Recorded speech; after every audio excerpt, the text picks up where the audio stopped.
90 दिवस सांभाळून एका पक्षामागे 200 रुपये निघतात. हां, 235 रुपये कॉस्टिंग राहते, तर खर्च करावे लागतात. 6 ते 7 लाख रुपये अगोदर खर्च करावा लागतो. आणि मग हा खर्च केलेला खर्च किती दिवसात निघेल? खाण्यासाठी चांगलं काहीतरी पाहिजे. लोकांकडे पैसा भरपूर आहे, पण चांगलं काही भेटत नाही. म्हणजे चांगलं. नमस्कार, मी अनिकेत पुन्हा एकदा तुमचं स्वागत करतो आपल्या शेती एक्सप्रेस या यूट्यूब चॅनलमध्ये. आज आपल्याला शेती एक्सप्रेसचा आपला प्रवास घेऊन आलेला आहे जामखेड तालुक्यातील एका ऐतिहासिक गावात खर्डा येथे आपण आज आलेलो आहोत, भेट देणार आहोत विशाल गावरान पोल्ट्री फार्म येथे.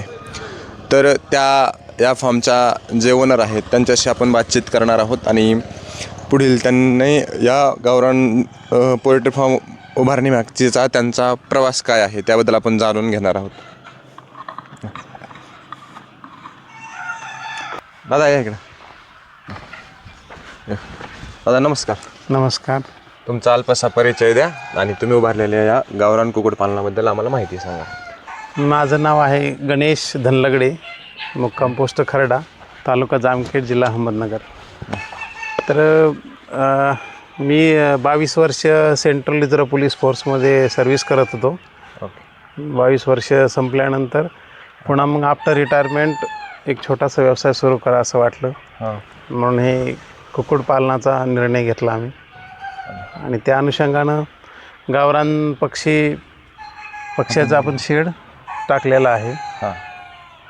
किती वर्षापासून तुम्ही हा व्यवसाय करता? मला एक साधारणतः 2.5 वर्ष झालेले आहेत. 2.5 वर्ष झालेले. हो.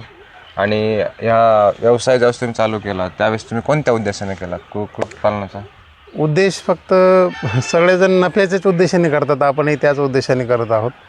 आणि शेवटी गावरान सध्या लोकांना भेटत नाही. सगळ्यात महत्त्वाचं म्हणजे आजकाल लोक खाण्यासाठी चांगलं काहीतरी पाहिजे. लोकांकडे पैसा भरपूर आहे, पण चांगलं काही भेटत नाही. म्हणजे चांगलं भेटण्याच्या उद्देशाने आपण हे निर्माण केलेलं आहे की आपला नफा तर आहेच आहे, त्याबरोबर लोकांना बी एक चांगलं खायला भेटावं, हा त्यामागचा उद्देश आहे.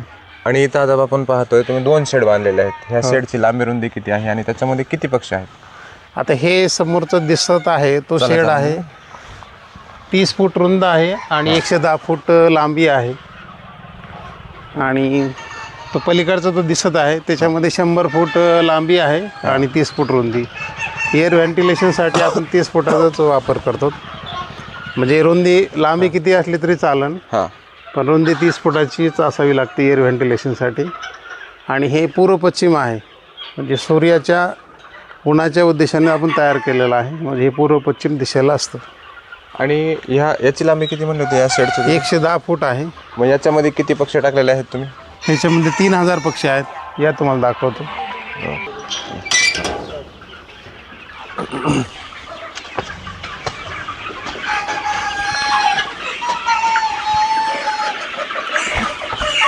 चालू. हे कोणत्या जातीचा पक्षी आहे हा गावरान सोनाली जात आहे.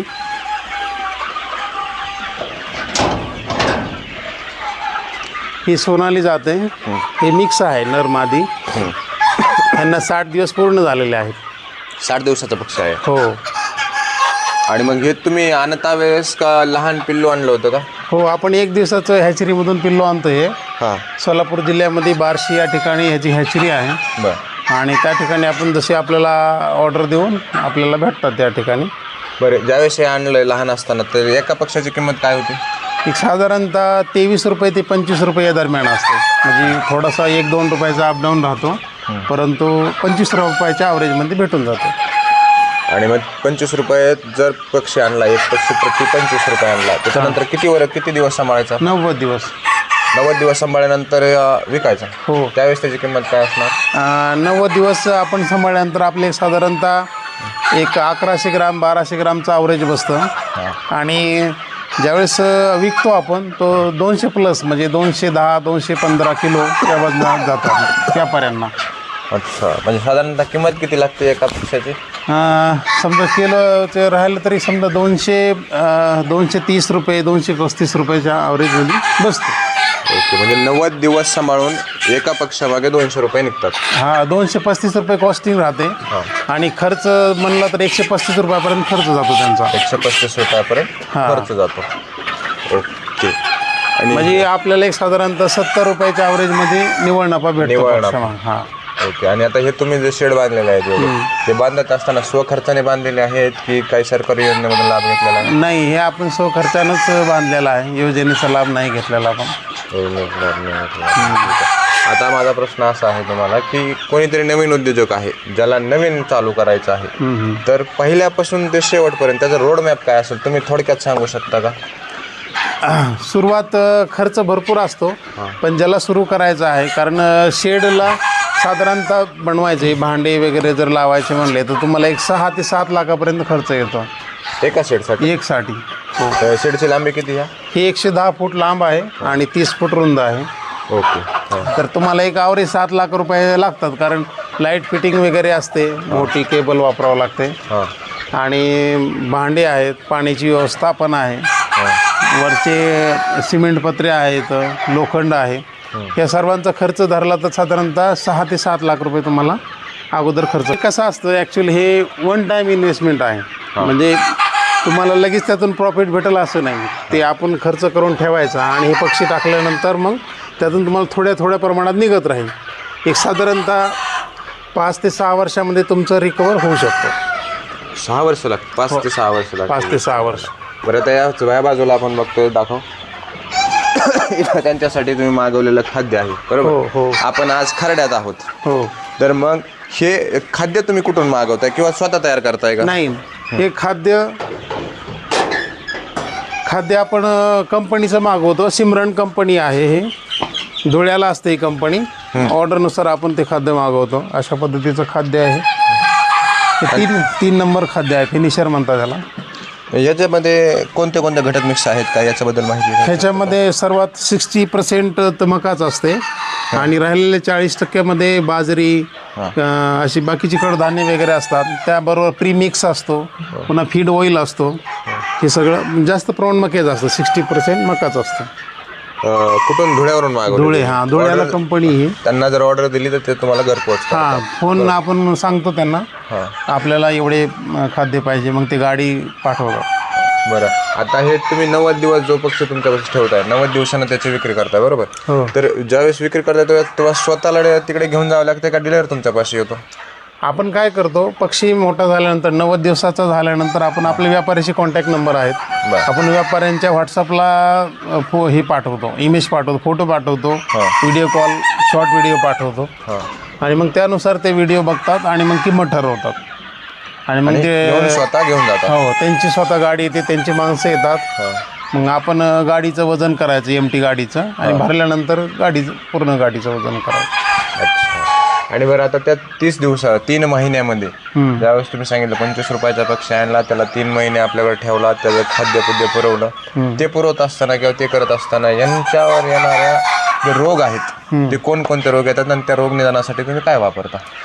ह्याच्यामध्ये प्रामुख्याने गावरान पक्षी आहे, मजबूतच असतो हा, पण तरी आपण रोगाचं निदान लवकर होत नाही सहजासहजी. तर साधारणपणे आपण लासोटा गंभोरा नावाचा रोग आहे, तर 7-7 दिवसाला आपण त्याचं वॅक्सिनेशन करतो. कोणत्या कंपनी? कोणता रोग? Sorry, LaSota गंभोरा.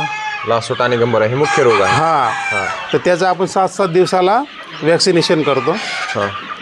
ते वॅक्सिनेशन करत असताना महत्त्वाचं म्हणजे काय, पहिल्या जो वॅक्सिनेशन असतं ते ड्रॉप टाईप असतं, म्हणजे पहिले जे 7 दिवस असतं ते डोळ्यामध्ये दिले जातात. ड्रॉप असतो छोटासा, त्या ड्रॉपमध्ये भरून आपण प्रत्येक पक्षी पकडायचा आणि त्याच्या डोळ्यामध्ये एक थेंब टाकायचा. हो, लासोटा म्हणतात त्याला. नेक्स्ट 15 म्हणजे नेक्स्ट 7 दिवसांनी म्हणजे 15 दिवसांनी बी आपण डोळ्यात टाकतो, तो गंभोरा असतो. लासोटा आणि गंभोरा हे प्रमुख 2 रोग आहेत. आणि त्यानंतर पुन्हा मग पाण्यातून देतो आपण, म्हणजे 7, 14, 15 आणि तिसरा जो वॅक्सिनेशन राहतं ते दुधाच्या पाण्यामध्ये मिक्स करून आपण पाण्याद्वारे देतो. ठीक आहे. तिसरं आणि चौथं वॅक्सिनेशन आपण दुधाच्या पाण्यामध्ये देतो. दुधाच्या पाण्यामध्ये? हो. आणि हे वॅक्सिनेशन द्यायचं आहे तर दर 8 दिवसाला द्यायचं? 7 दिवसाला. 7 दिवसाला द्यायचं. ठीक आहे. आणि त्याच्या व्यतिरिक्त रोग म्हणजे हे ॲक्च्युली रोग येत नाहीत, पण कसं एक काळजी म्हणून की समजा येऊ नये म्हणून ह्यासाठी हे केलं जातं. हां, आणि त्याचबरोबर ह्यांच्या आणखी रोग आहेत, जसं CRD आहे सर्वात महत्त्वाचं. CRD म्हणजे सर्दी होणे. हो, ते एक महत्त्वाचं. त्याचे औषध आहेत आपल्याकडं, आपण ते पण देतो. त्यांचं आणखी डोळ्याला सूज वगैरे येणं, डोळे कधी कधी पक्ष्यांचे मोठे सुजतात, हां त्याला कोरायजा म्हणतात, त्याचेही औषध आहेत. आता मी पाहतोय बाजूला पाहतोय असे पक्ष्यांची जाडी कमी दाखवते, असं का बरं? आता हे गावरान पक्ष्यांमध्ये कसं असतं, जास्त वजन घेत नाहीत हे पक्षी.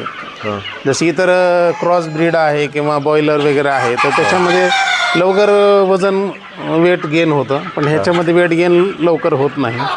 आणि त्या खाद्याप्रमाणेच हे बाजूच्या ज्या भाज्या पाल्या बघतोय आपण, त्या पण टाकतात तुम्ही, हे तुम्ही स्वतः पिकवताय का? नाही, हे आपण आपल्या थोडंसं केलेलं आहे. हे पालक वापरतो आपण थोडंसं अधूनमधून. पालक कॅल्शियमचं स्रोत आहे, त्याच्यामुळे पालक वापरतो आपण. बाहेर बघतोय तिकडे शेवगा पण लावलेला आहे, त्या शेवग्याचा काय उपयोग होतो? शेवग्यामध्ये बी कॅल्शियमचं मोठ्या प्रमाणात स्रोत आहे, त्याचा पाला आपण काढून अधूनमधून टाकतो. म्हणजे तुम्ही जी कॅल्शियमची जी औषधं देतात त्याचा फायदा त्याच्यातून होऊन जातो. म्हणजे पाल्यामार्फत जरी खाल्लं त्याने तरी तेवढंच इफेक्ट जाणवतं. आणि आता ह्या आजूबाजूच्या पंचकृषीतले लोक असतील 10-20 किलोमीटर, जे काही जे व्हिडिओ बघून त्यांना माहीत होईल की इथं आहे, ॲक्च्युली पहिलेच माहीत असेल, पण नवीन लोकांपर्यंत ज्यावेळेस व्हिडिओ जाईल आणि त्यांना जर तुमच्याकडून खरेदी करायची असेल तर त्यासाठी तुम्ही तुमचा मोबाईल नंबर सांगा, किंवा ते तुमच्यापर्यंत कशी पोहोचतील यासाठी तुमचा ॲड्रेस सांगा. ॲक्च्युली ॲड्रेस आहे आमचा खर्डा, तालुका जामखेड, जिल्हा अहमदनगर. खर्ड्यामध्ये आल्यानंतर आमच्या गावामध्ये एकच आहे हे त्या पक्षाचं, त्यामुळे विशाल पोल्ट्री फार्मच्या नावाने आहे. आणि माझा मोबाईल आहे 9471055318. हा माझा मोबाईल नंबर आहे. ज्याला आवश्यक पाहिजे असतील अतिशय कमी दरामध्ये आपल्याकडे पक्षी भेटतो. धन्यवाद.